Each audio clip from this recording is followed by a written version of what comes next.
আজকে ডায়মন্ড হাওড়ায় খেলতে গিয়ে কেমন মজা করলাম ওটা তোমাদেরকে দেখাবো। আর আমরা তো খেলাই গোল দিয়েছিলাম, হারলাম কি জিতলাম ওটাও বলবো।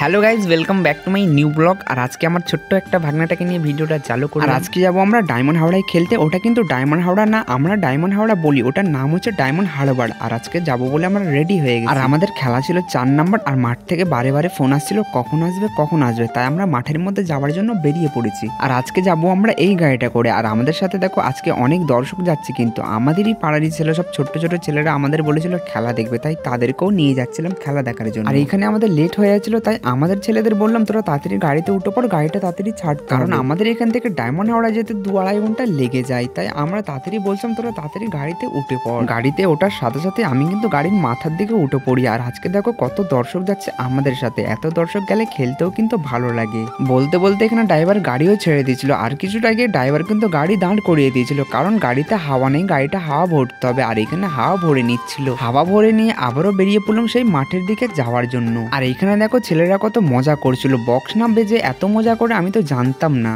আর এখানে আমরা নবান্নর দিকে চলে এসেছি। এটা হচ্ছে মমতাদির অফিস। মমতাদি কিন্তু এখানে বসে বসেই কিন্তু লেকচার মারে। আর এটা হচ্ছে হুগলি ব্রিজ। এখানে কিন্তু রাত্রিরে খুব ভালো লাগে, কারণ লাইটিং করা থাকে, তার জন্য খুব ভালো লাগে। আর এখনো কিন্তু খুব ভালো লাগছিল, কিন্তু কুয়াশার জন্য অতটা ভালো বোঝা যাচ্ছিল না। আর এদেরকে দেখো আমরা কিন্তু প্রথম খেলা এখনো জিতিও নি, এখনো মাটি আসেনি, তাই তো এরা এত মজা করছে। তাহলে জিতলে কত মজা করবে তোমরা ভেবেই নাও। আর কিছুটা গিয়ে আমরা এখানে দাঁড়িয়ে পড়ি, কারণ আমাদের সবারই মাইনাস লেগেছিল, তাই আমরা মাইনাস করবো বলে দাঁড়িয়ে পড়েছি। আর এখানে দেখো আমাদের গাড়ির পেছন পেছন একটা বাস আসছিল। আর বাসটা এমন ভাবে হর্ন দিচ্ছিল পুরো মিউজিকের মতো, তাই আমাদের ছেলেরা এখানে মজা করছিল। তো তোমাদেরকে ভিডিওটা দেখাই।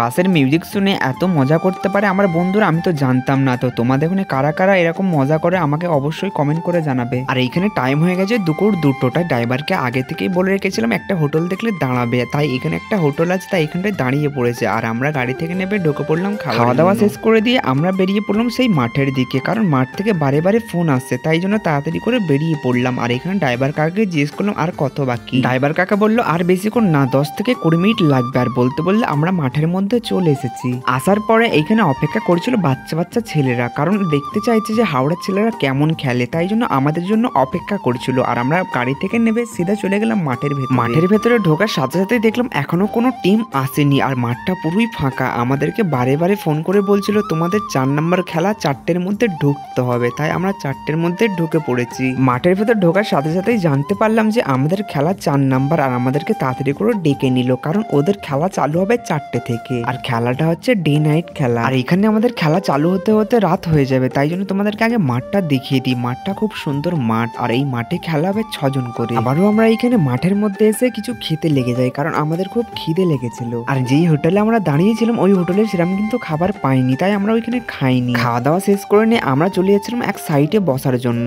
আর আমাদের পেছন পেছন আসছিল আমাদের গোলকিপার। আর আমাদের গোলকিপারের দেখো কত ফ্যান। আর এইখানে আমি মাঠটাকে একটু ঘুরে দেখছিলাম। আর মাঠের পাশে দেখো কি সুন্দর ছোট্ট ছোট্ট দোকান বসেছে। দূরে দূরে খেলতে গেলে এটাই কিন্তু আমাদের আনন্দ হয়। আর এইখানটা আমরা বসেছিলাম, তাই বসে বসে ভাবলাম যে প্যান্টটাকে চেঞ্জ করি, তাই প্যান্টটাকে চেঞ্জ করে নিচ্ছিলাম। আর এখানে সন্ধ্যা হয়ে গেছিল যেই খেলাটা হচ্ছে, তারপরেই কিন্তু আমাদের খেলা, তার জন্য আমরা এখানে ড্রেস করে নিচ্ছিলাম মাঠে নামবো বলে। তার সাথে সাথেই কিন্তু আমরা মাঠের মধ্যে নেবে পড়ি। আর আজকে আমাদের প্রথম খেলা হচ্ছে কাউন্সিল টিমের সাথে। আর এই খেলাটা হচ্ছে 16 দলীয় খেলা। কালকে কিন্তু একটা টিম ফাইনালে উঠে আছে, আর আজকে হচ্ছে 8টা টিমের খেলা, তাই ওই 8টা টিমের লটারি হয়েছিল। আর আমাদের খেলা পড়েছিল কাউন্সিল টিমের সাথে, আমাদেরকে ফোন করে বলে দিয়েছিল।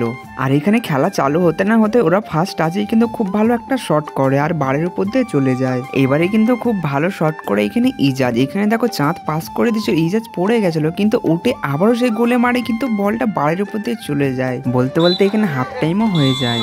হাফ টাইমের পরে কিন্তু আমরা একটা কর্নার পাই, আর কর্নারে গোল করে দেয় ইজাজ। আর ইজাজ সত্যি খুব ভালো খেলছিল। আর এখানে স্কোর হয়ে গেছিল 1-0। ইজাজের 1 গোলে আমরা কিন্তু আগিয়ে যাই। এইবারে কিন্তু অ্যাটাকে এসেছিল ওরা কিন্তু আমাদেরকে গোল করার অনেক চেষ্টা করে, কিন্তু গোল করতে পারে না, কারণ আমাদের ডিফেন্স গুলো খুব ভালো খেলছিল। আর ডিফেন্সে ছিল চাঁদ। আর চাঁদ কিন্তু ডিফেন্স খেলে না, কিন্তু ডিফেন্সে যা খেলছিল যেটা বলার মতো না। আর আমরা এই খেলাতে হারলাম কি জিতলাম ওটা তোমরা দেখতে পাবে না। তোমরা যদি দেখতে চাও চ্যানেলটিকে সাবস্ক্রাইব করে রাখো, এরপরে কিন্তু আমি ওই ভিডিওটাই আপলোড করব, হারলাম কি জিতলাম দেখতে পেয়ে যাবে। আর আজকের জন্য এতটাই, আবার দেখা হবে নতুন একটা ব্লগ নিয়ে।